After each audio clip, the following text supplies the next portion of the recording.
Success Mantra is a program which features people, successful individuals from various walks of life.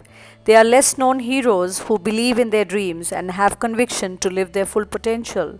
Idols, icons, innovators who care to live every moment on their own terms.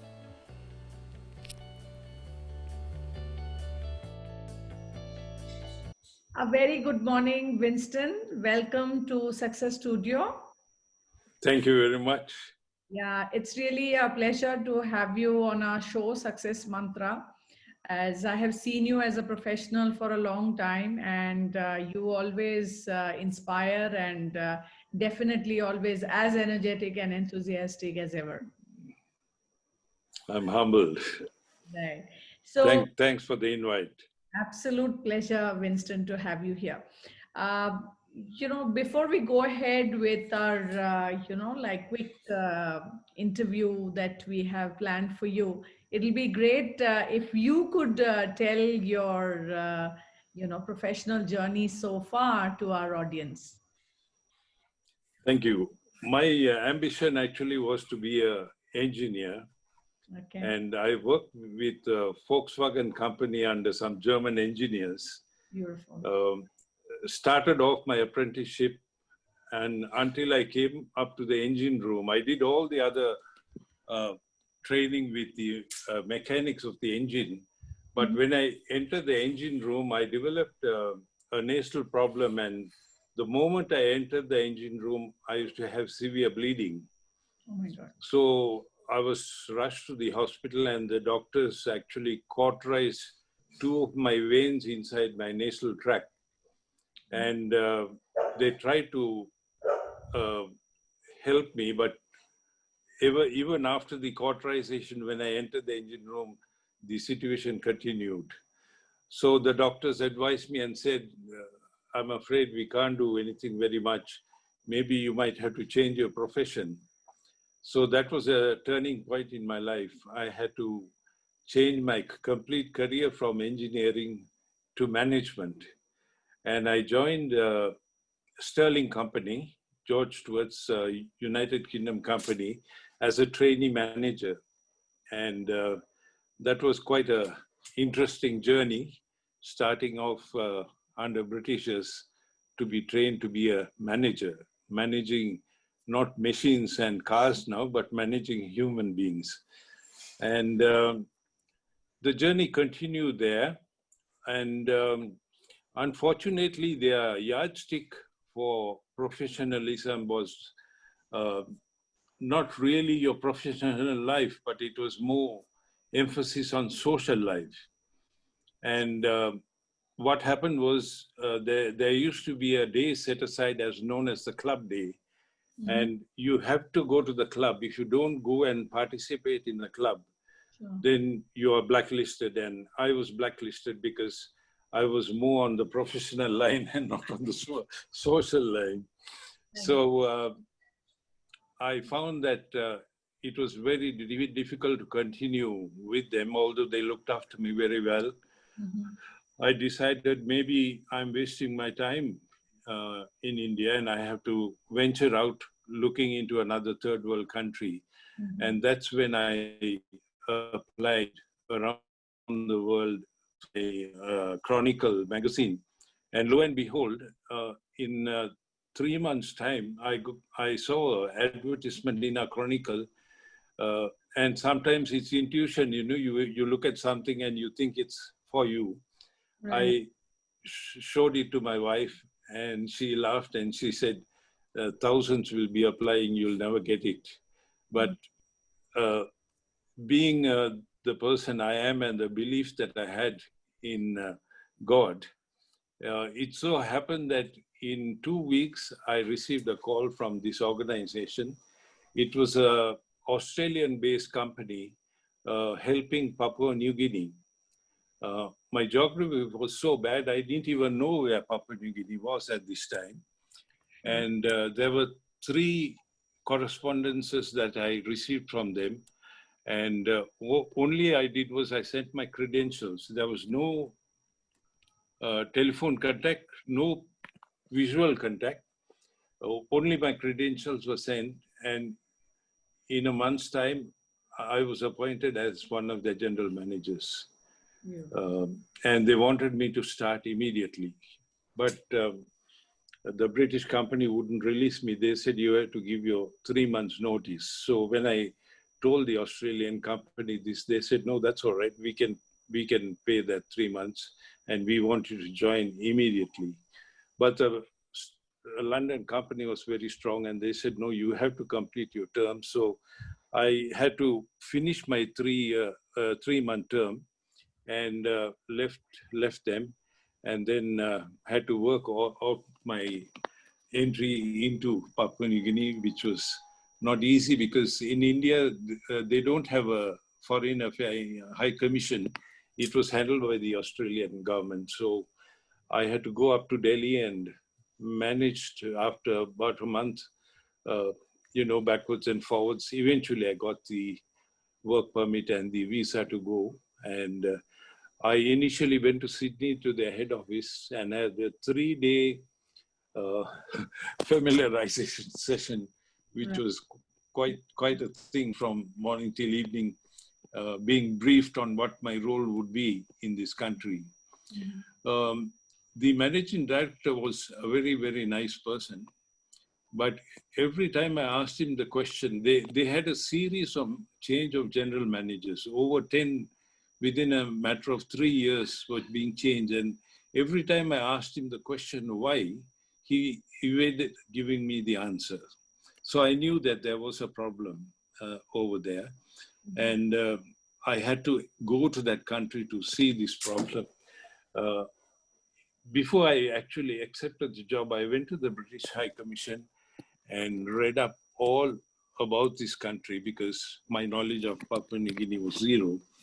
And my entire family, they said that I should not leave a good job where everything was provided, vehicles, your residence, your domestic help, everything provided. Why do you want to leave such a good job and go to an unknown country? Yeah. But when I read up all about Papua New Guinea in the British High Commission, all the negative things that were said by my relations was turned to positive. And I told my wife, no, we've got to go. It's a good place. Right. And flying into this country, we were amazed. It was all beautiful, luscious green, an island with the best of fauna and flora. And the airport was in the center of this land, a structure of all the jungles. The plane landed, and the beauty of that place it's hard to describe. So we decided, okay.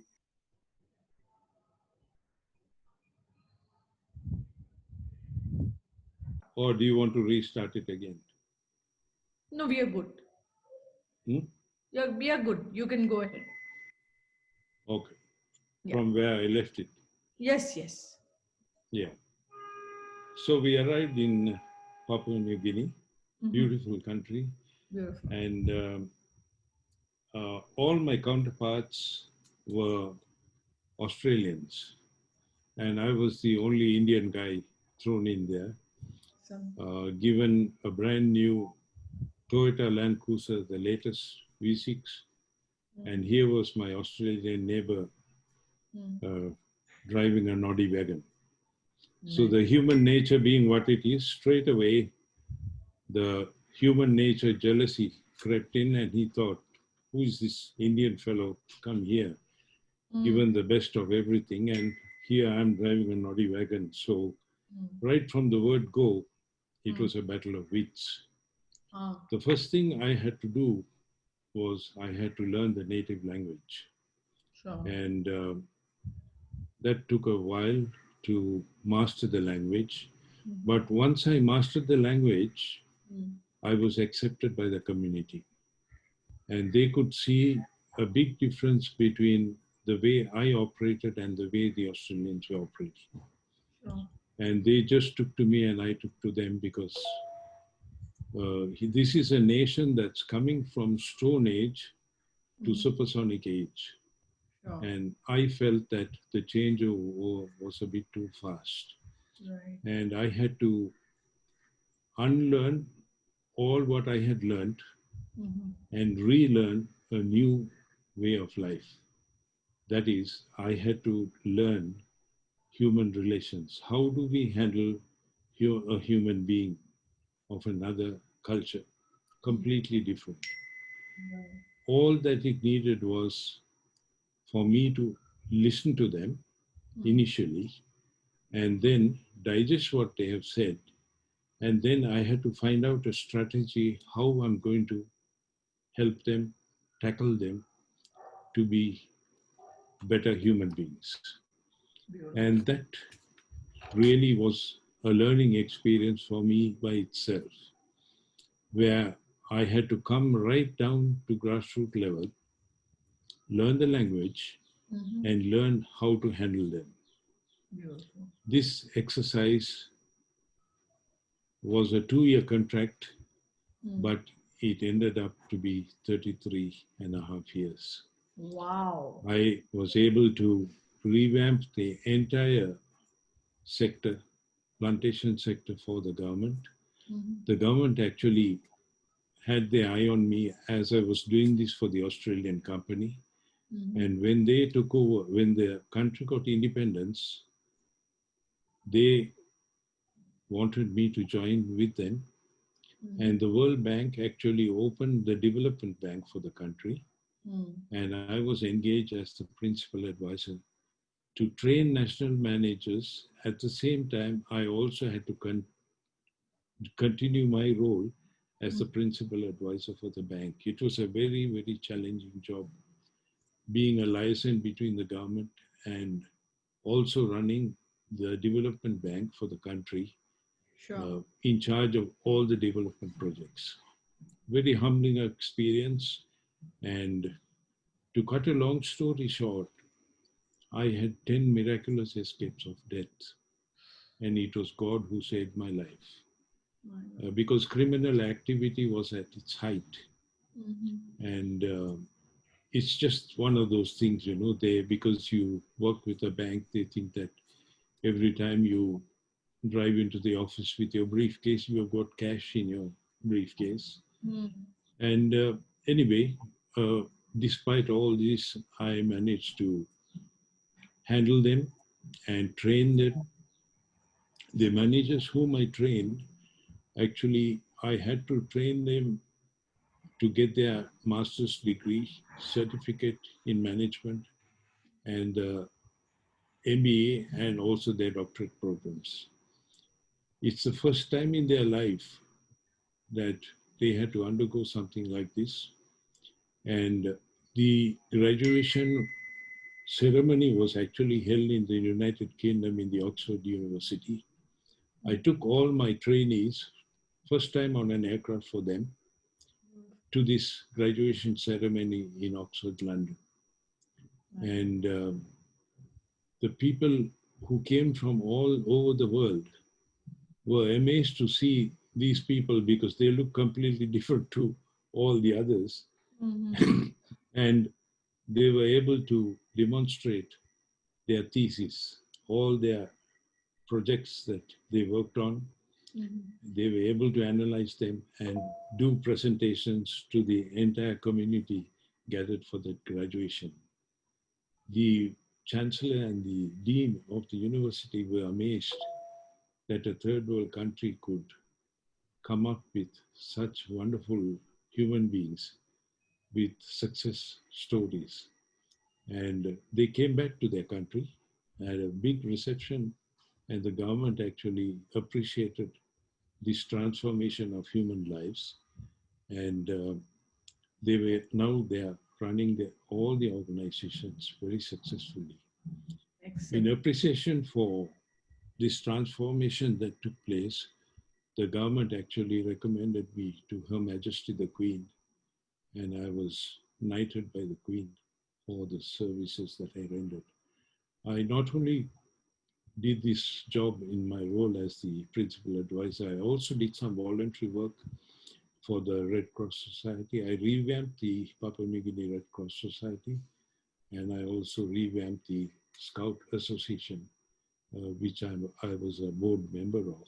So was able to revive many defunct organizations, about 100 of them, and now they're all running profitably. So Wow. after my 33-year stint, I decided, what have I done for my own country? And I decided to come back to India, and here I am. Wow, that's like really commendable, Winston. And this is I would say that this is something that I didn't know about you, and of course, gives us a lot of delight that we have got our talent back in our own country. So, Winston, you have come across so many challenges and you learned a foreign language in no time. You dealt with a foreign culture. You developed so many people and kind of really mentored them, coached them into a beautiful journey. What I would like to understand briefly is this, that what does success actually mean to you in your life?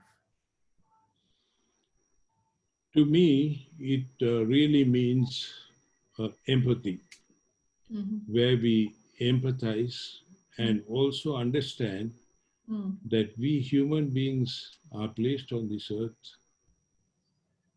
Each one of us actually have a brain. God has given us a brain, Mm-hmm. and we all have a mind which we have to understand and accept one another. That has been one of the understandings that I have in my journey. And I also feel that we should help one another. That has been my motto. I think this is a totally different perspective that you have brought into play, that success is empathy. I think I'm totally marveled at this concept because in our society, people define success in many which ways, but this is a completely novel concept. And I would say, absolutely, when you can call yourself the reason of success for others around you, that's when truly you're kind of contributed to the society and mankind in general.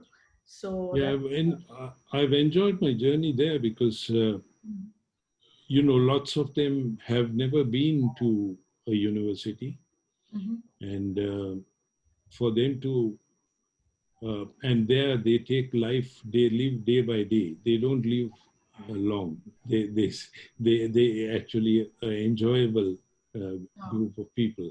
Mhm. So where they actually, they were more on liquid diet.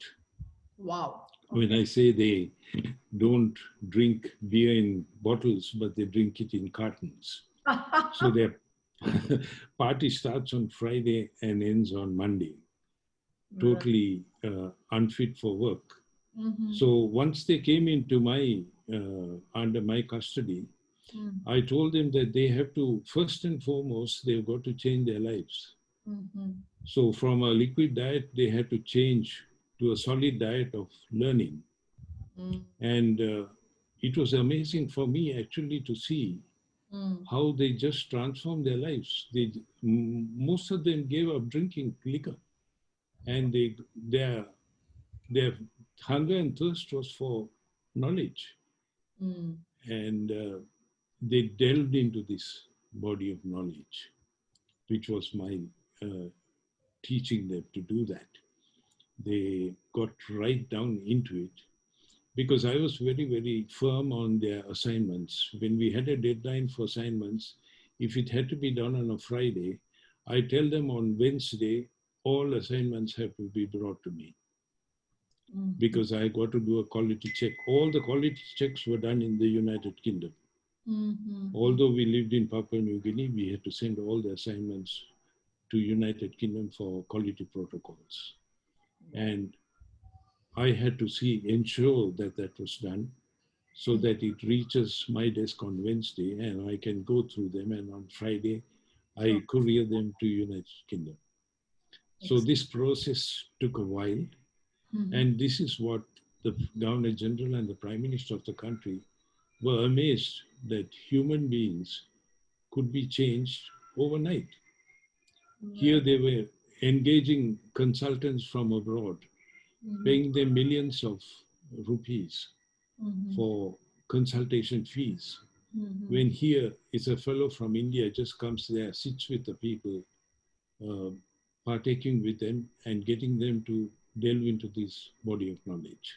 Right. So they sort of told me, we can't release you. We want you to be here because you have done something which we couldn't understand. Why the consultants couldn't do. So, what would you attribute this success to?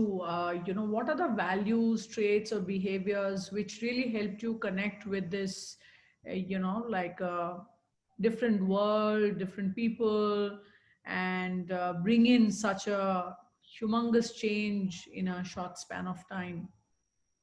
It actually was a learning experience for me because I had to actually unlearn what I had learned so many years Sure. and relearn the new way of handling human beings. Right. And the way to handle them was, empathize with them, understand them, and also give patient hearing to what their problems were. I had to live with them to know what their problems were.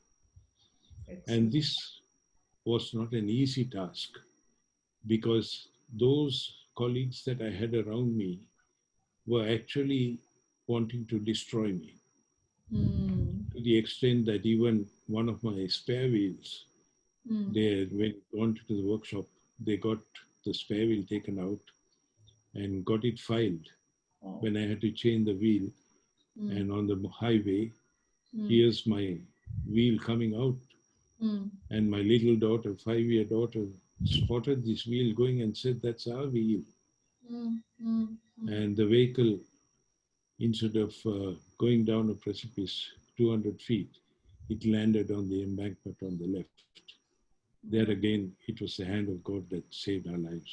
The entire family, we were saved. And there were many experiences like this that we went through. And on another occasion, when I was in my office, there was one of the creditors who came into the office. And sometimes when people walk into your office in a funny way, you know that something's trouble is brewing. So the first thing that I did was I rose up from my desk. I was with a financial controller discussing the budget for the organization, and the next thing when he came in, I got the first blow on my elbow. I raised my elbow, so the first blow I got with the iron rod was on my elbow, and the second shot blow I got was on my head. It made it. My whole office desk was a pool of blood. I had to be medevaced to Australia, and the doctors couldn't understand how I survived this. And there again, I would say that it was the miraculous hand of God that saved my life. Because after I recovered, the doctors asked, "Which God do you worship?" And I said, "The God on top." So like this, there were many, many experiences that actually helped me to keep on going on the journey. Although it was a tough journey, I think it was a worthwhile exercise to transform human lives and bring organizations from, to profitability. Right. So, Winston, very interesting that you literally took a risk every single day in your professional life, not only in your kind of decision making when you went abroad and you broke the norm in terms of working in a very good organization, yet wanting to go in a different place, experience a different culture, and so on and so forth. So, do you think when you look back, do you have any regrets and do you feel risk taking is something which is really worth it to experience the quality of life that we are here for? I would say that it's a part of life. We have to be prepared in life to take risks. And I would also commend my family because I have a very supportive wife. And she actually supported me right right along the journey. Right. Although it was tough and many were trying to dissuade her from joining me to come to Papua New Guinea, Mm, eventually she said, no, we'll go. And we have come to go together as a family mm, with two little kids, both carried in my arms. And everybody said, they practice cannibalism there and they'll eat them up, they'll chew them up. mm. So these were the risks that one had to take to go to unknown country. Right. But looking back now, we are thankful for what we had to do, and we eventually, we came out winners.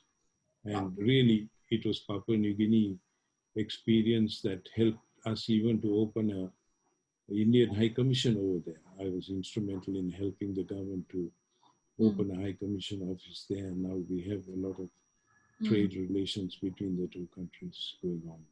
Awesome. Awesome. So, Winston, what do you feel? You have had so many different experiences. What do you feel is your biggest achievement, whether it's personal or professional? Uh, what is the biggest accomplishment in your journey? I think the biggest accomplishment is that I was able to help human beings Mm-hmm. to become better citizens Mm, and also in their journey to help their communities, because each one of them, uh, they actually started their own businesses in their own communities to uplift their villages. So that was a wonderful experience for me to right. see that whatever I had taught, they were able to make use of that learning and then take it back to their communities. Sure. Uh, who, like we all have some role models that we follow who have helped us become who we are today. Uh, do you have any such role model who has always inspired you? Yes, I do have the organizations that I worked in, like first and foremost, it was my organization that helped me. Initially, it was uh, Unilever, uh, the managing director of Unilever, who encouraged me, and he was one who actually wanted to know why I was leaving them. And he came all the way from United Kingdom to my home Wow. to ask me why I am leaving them. And I had to give him the reason, and he respected that. Um, I was still in touch with him even though I came back to India. Um, the poor man is no more, but we had very good understanding. And then, of course, the chairman of Red Cross Society was a role model. And UNDP, United Nations people too, whom I had to interact with, they were all very, very instrumental in my walk of life. Wow, excellent. Beautiful. So you have had a beautiful journey. You have taken risk. You have learned, unlearned, relearned, and dealt with foreign culture, developed people there, a nation, in fact.